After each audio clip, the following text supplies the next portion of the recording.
마가복음 12장 35절부터 37절 말씀.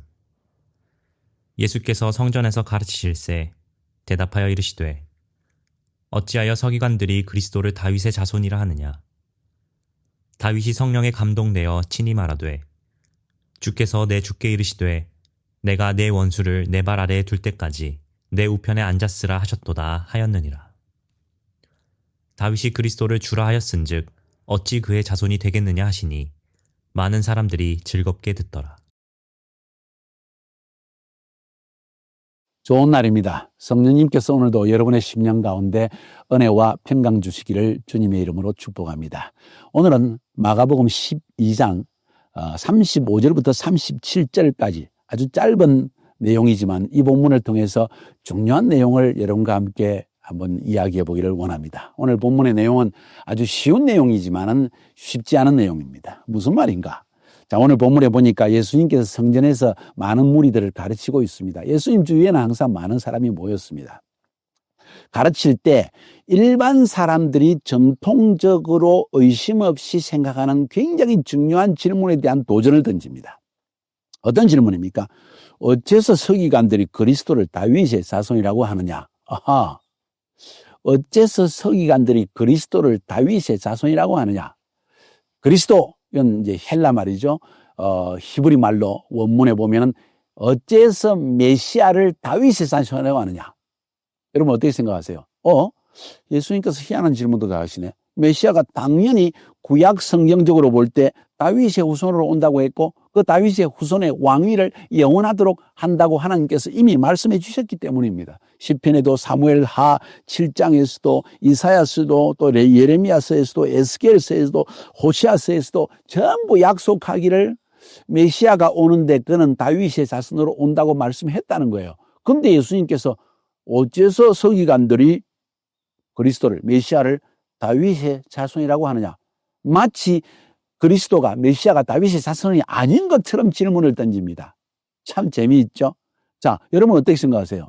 엉뚱한 질문 아닙니까? 아마 모든 백성이 들으면서 엉뚱한 질문이라고 생각했을 것입니다. 그 자리에 서기관들과 율법사 그리고 바리새인 서기관이 있으면 저게 무슨 망령된 소리인가? 당연히 성경에 기록되어 있는 말을 예수님이 부인하는 것인가? 이렇게 생각하지 않았겠습니까? 그때 예수님께서 기가 막힌 성경 한 구절을 꺼내 말씀하십니다. 시편 110편 1절의 말씀입니다.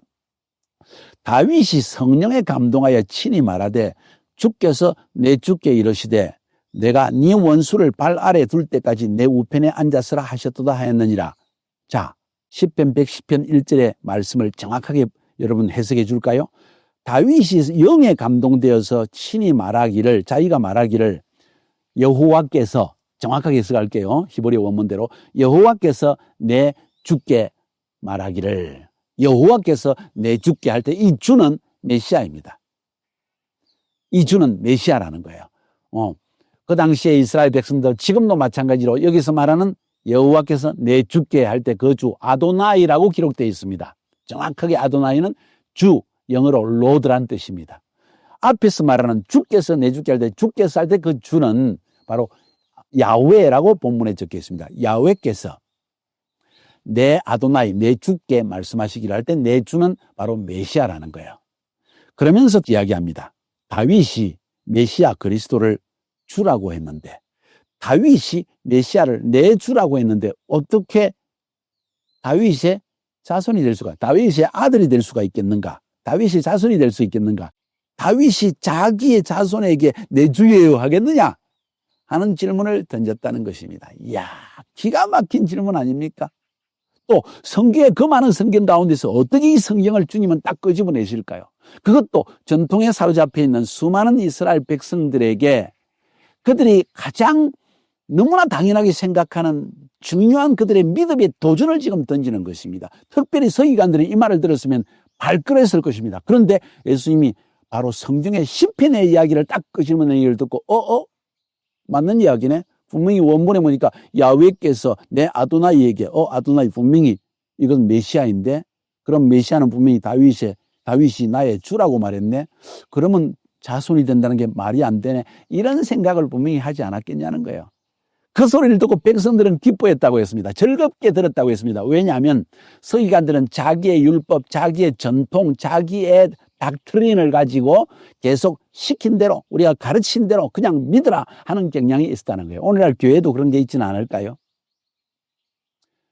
성경을 통해서 성경을 정확하게 풀어줘야 됩니다. 우리는 성경을 통해서 성경을 토론하고 질문하고 대답하는 그런 방식을 하부루타라고 합니다. 유대인들은 항상 두 사람이 앉아가지고 한 사람이 성경 본문을 가지고 질문을 던지고 다른 사람은 그 질문에 근거해서 너는 왜 이런 질문을 하느냐? 다른 성경에 이렇게 기록되어 있는데 너는 어떻게 생각하느냐? 하며 질문을 주고받으면서 서로 공방전을 벌입니다.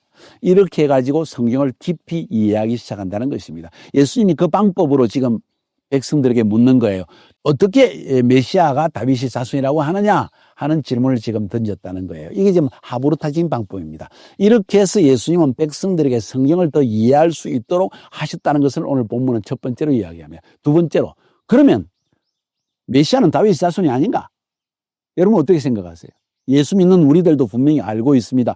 메시아는 분명히 다윗의 자손으로 오셨습니다. 예수는 다윗의 후손으로 오셨습니다. 맞는 이야기입니다. 근데 왜 질문을 한지 아십니까? 다윗이 메시아를 나의 주라고 행했다는 것이 중요하다는 거예요. 자, 우리의 믿음을 따라 한번 신약 성경적으로 이야기해 볼까요? 메시아는 다윗의 자손일 뿐만 아니라 메시아는 하나님의 아들이십니다. 다윗의 아들일 뿐만 아니라 하나님의 아들이라는 사실이에요. 왜 이 말을 했을까요? 주님께서 왜 이런 도전을 던졌을까요? 그 당시 이스라엘 백성들에게 메시아는 다윗의 후손으로 와서 이스라엘을 정치적으로 로마에서 해방시킬 정치적인 왕이라고만 믿었다는 것이에요. 그 메시아가 오면은 이스라엘 백성을 로마의 압제에서 구원하여 주는 그런 정치적인 왕으로 생각하고 다윗의 영광과 솔로몬의 영광을 회복시키는 것으로만 생각했지, 그분이 우주적인 왕으로 오셔서 이 산 가운데 세상의 임금인 사단의 권세를 멸하고 우리를 죄의 속박으로부터 해방시키시고 우리를 육신의 욕망으로부터 해방시키시고 우리에게 영원한 생명을 주시는 하나님의 자녀가 되게 만드는 이 일에 대해서는 모르고 있었다는 거예요. 그 일을 깨닫게 하기 위해서는 먼저 메시아가 단순히 다윗의 자손을 넘어서서 그는 하나님의 아들로서 오신다는 사실을 알지 않으면은 이 메시아를 이해할 수가 없기 때문에 주님은 이 질문을 던진다는 거예요. 오늘 제가 여러분에게 이 질문을 던지는 이유는 무엇입니까? 오늘날 교회 안에서 우리가 당연하게 믿고 있는 교리, 당연하게 옳다고 생각하는 것들이 혹시 성경적으로 잘못된 건 없을까요? 너무 좁은 개념에서 보고 있는 것은 아닐까요? 예를 들어서, 자, 교회는 무엇입니까? 모든 사람들이 생각할 때 교회는 십자가 달려있고 고딕식으로 건물이 서야 된다고 하는 것이 교회라고 생각합니다. 혹은 주일 성수를 해야만 성도라고 생각합니다. 자, 정말 그럴까요? 성경 안에 얼마나 많은 교회가 건물이라는 관념이 들어있을까요? 없지 않습니까? 교회는 성도들의 모임입니다. 초대교회는 오히려 가정에서 가정교회로 모였습니다. 두세 사람이 모인 것에 내가 너희와 함께 하고 있다고 주님 말씀하신 말씀 속에서 두세 사람이 예수 이름으로 모이기만 하면 그것이 교회라는 개념까지 우리에게 말해주고 있습니다. 어떻게 생각하세요? 그렇다면 오늘날 우리가 교회를 개척한다, 교회를 세운다 하는 말도 다시 한번 생각해 볼 필요가 있지 않을까요? 특히 선교사 지역에서 사역을 할 때 이 부분은 굉장히 중요한 부분이 아닐까요? 뿐만 아니라 자, 한번 생각해 봅시다. 주일 성수에 대해 생각합시다. 성경에서 주일 성수하지 않으면 하나님께서 너희들 지옥 간다고 했습니까? 제가 이 말을 하는 것은 주일 지키지 말라는 이야기가 아닙니다. 주님이 부활하신 날 우리를 죄의 권세에서 속박시키시고 우리에게 영원한 생명 주시고 하나님의 자녀로 만들어주신 그 주님의 부활을 기념하는 것 잘못이 아닙니다. 그것은 기쁜 일입니다. 우리가 스스로 자원해서 주일 성수해야 됩니다. 더욱이 하나님의 말씀을 듣고 예배하는 그 주일을 반드시 지키는 것이 좋습니다. 그런데 중요한 것은 그것이 율법적으로 지켜질 때 이것은 문제가 있다는 것이죠. 그 이외에 우리가 크리스마스를 지킵니다. 성경에 크리스마스를 지키라고 즐기라고 했습니까? 오히려 구약 성경에는 크리스마스는 즐기에 들어가지도 않습니다. 오히려 유월절, 무교절, 초실절, 오순절, 나팔절, 그리고 대속죄일, 그리고 장막 혹은 초막절 이런 것들만이 즐기는데 우리는 크리스마스를 즐기로 지키지 않습니까? 이상하지 않습니까? 추수감사절 있습니까? 아니요. 그것은 수장절 혹은 초막절 혹은 장막절이라고 하는 이 가을절기를 바로 추수감사절로 성경은 지키고 있는데 우리는 추수감사일이라는 다른 이름, 세속적인 이름으로 지키고 있다는 거예요. 이런 모든 것들 우리는 성경을 통해서 배워나가야 됩니다. 이렇게 질문을 통해서 또 계속 성경을 우리가 배워나가는 방법, 토론식으로 배워나가는 방법, 연역식, 귀납법 이런 것이 아니라 서로 질문을 주고받으면서 토론식으로 성경을 배워나가는 방법을 하브루타라고 이야기합니다. 성경을 여러분이 읽을 때 또 저의 이 강해 설교를 들으면서 여러분들이 먼저 이 본문에서 이해가 안 되는 부분을 서로 질문하고 또 그중에 혹시 리더격이 있거나 혹은 먼저 아는 사람이 그걸 설명해 주고 하는 식으로 서로 이 말씀을 배워나갈 때 우리는 성경을 더 깊이 이해할 수 있다고 생각합니다. 여러분 메시아는 여러분에게 누구입니까? 그분은 다윗의 후손일 뿐만 아니라 정치적인 메시아, 이 땅에서만 축복을 주고 이 땅에서만 치유하시는 하나님이 아니라 우리에게 영원한 생명을 주시는 하나님의 자녀라는 사실을 여러분이 알고 있습니까? 그 믿음 가운데 뿌리 내리져 있습니까? 그렇다면 여러분의 인생이 지금부터 또 달라질 것입니다. 승리하시기를 주의 이름으로 축복합니다.